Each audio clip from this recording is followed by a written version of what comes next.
Hi, I'm Kevin from CVS and I'm going to take you through installing and commissioning your new Tersano chemical-free cleaning system. The Tersano system converts ordinary tap water into stabilised aqueous ozone, or SAO. When sprayed onto a surface and left for 60 seconds, SAO will kill viruses like COVID.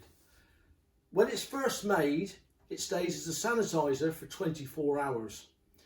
It's important to remember that when you're using it as a sanitizer, you refill trigger bottles and everything on a daily basis to ensure the stabilised aqueous ozone is at its most powerful.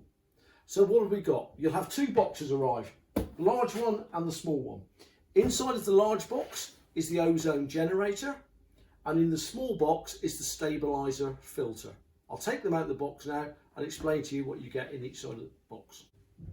Okay, so when you've opened the boxes, this is the ozone generator. Inside of that box, you will also find a selection of hoses.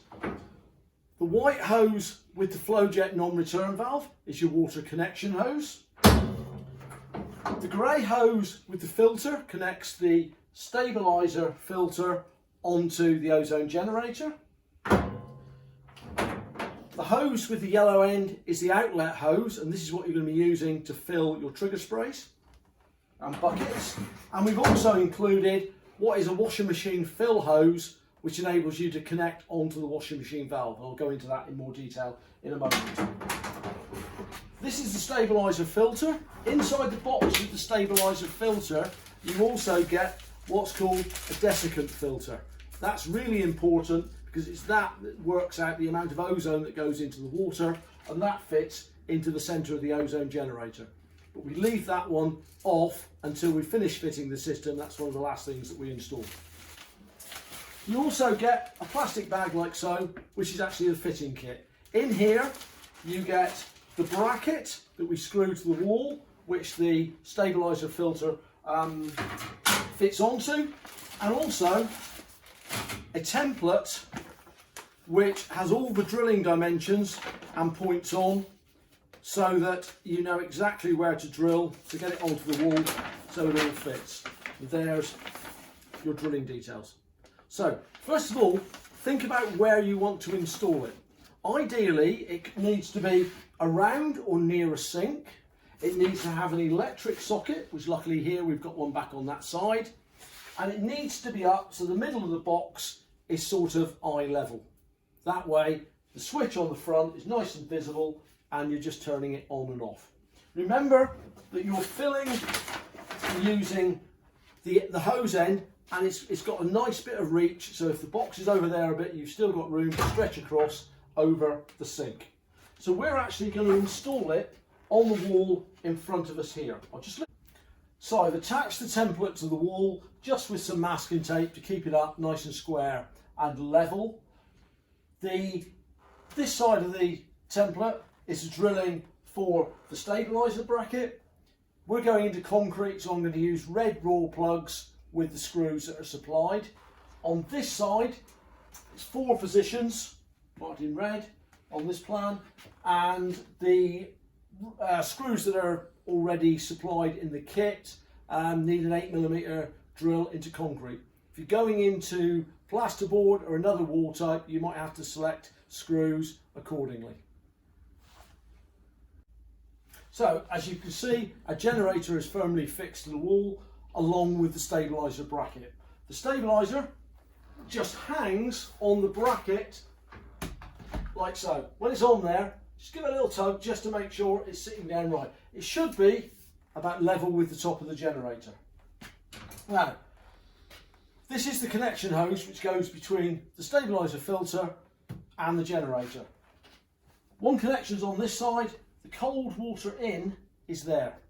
So the 2 hoses, this side's a quick release, it's going to go up onto there, and that one goes in there. Now the filter, for the way we're doing it at the moment, is going to be down in the way of the sink. So what we're going to do is shorten the hoses so the filter sits up further. Loosen off the 2 Jubilee clips, have the filter bowl looking downwards, and while you've got it there, just give it a nip up to make sure it's nice and firm on the rubber seal. So what I'm going to do now is fit 2 pipe clips there and there, and shorten the pipes so the filter sits up there just out of the way of the sink and keeps it back out of the way. We're now going to do the water connection. The water needs to be supplied from a cold water feed, ideally from a washing machine valve. That's one type that tees into a copper pipe, or you've got that type which comes straight off the end of a pipe. If you've got plastic pipe fittings, you can get plastic valves like this, or put a plastic tee in and come off with a short bit of copper.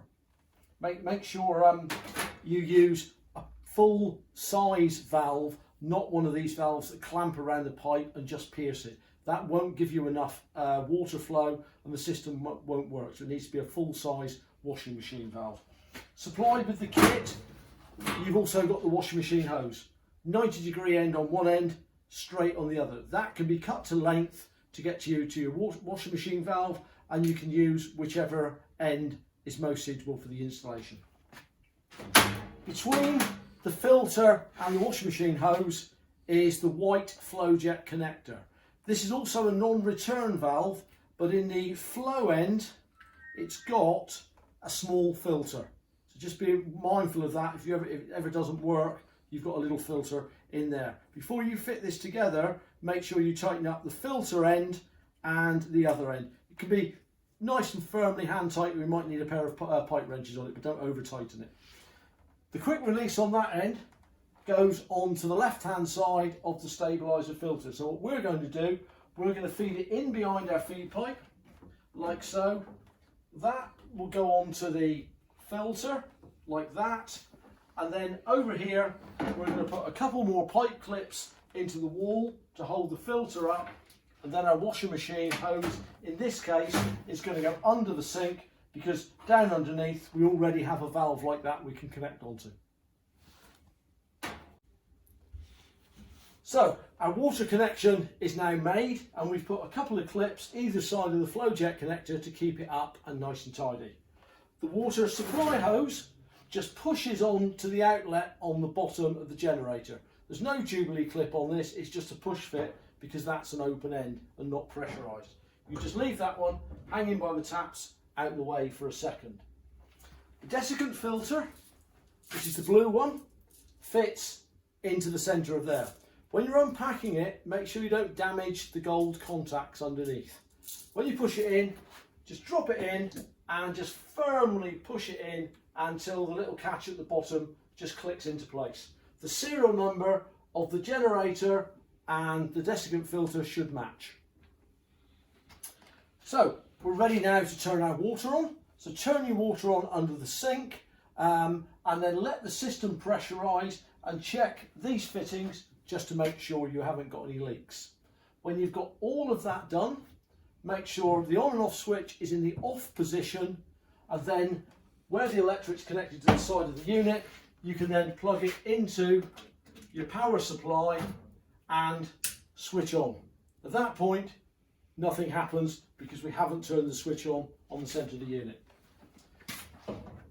Holding on to the outlet, what will happen when you turn it on, you'll have air come through the system and it'll spit water out. The water will also be discoloured when you start with, so you need to run it for 2 or 3 minutes to get the discoloration out before it starts to run clear. You'll notice that when we turn on, there's 4 lights up on the unit. The one we're looking for to start with is the ready light. When it's ready, you're good to start filling bottles with stabilised aqueous ozone, or SAO. It takes a few seconds for the system to start to generate the ozone, so you know then that what's coming out is actually correct. So I'm going to switch on, like so. You can hear the unit start to whir. There's the flow from it. What we're looking for is the same sort of flow as you would get from a tap. So you need to make sure that you've got a decent tap pressure before you start with good flow. That's all going okay, and our ready light is on. The ready light is on. We can now start filling trigger sprays, mop buckets or cleaning equipment with the ozone, and we know then in the first 24 hours that it's made, it's a cleaner and sanitizer, and then as the sanitisation becomes less, the cleaning continues for another 5 days. When you're finished, switch off. If you're using it during the day, just use it on the on and off switch.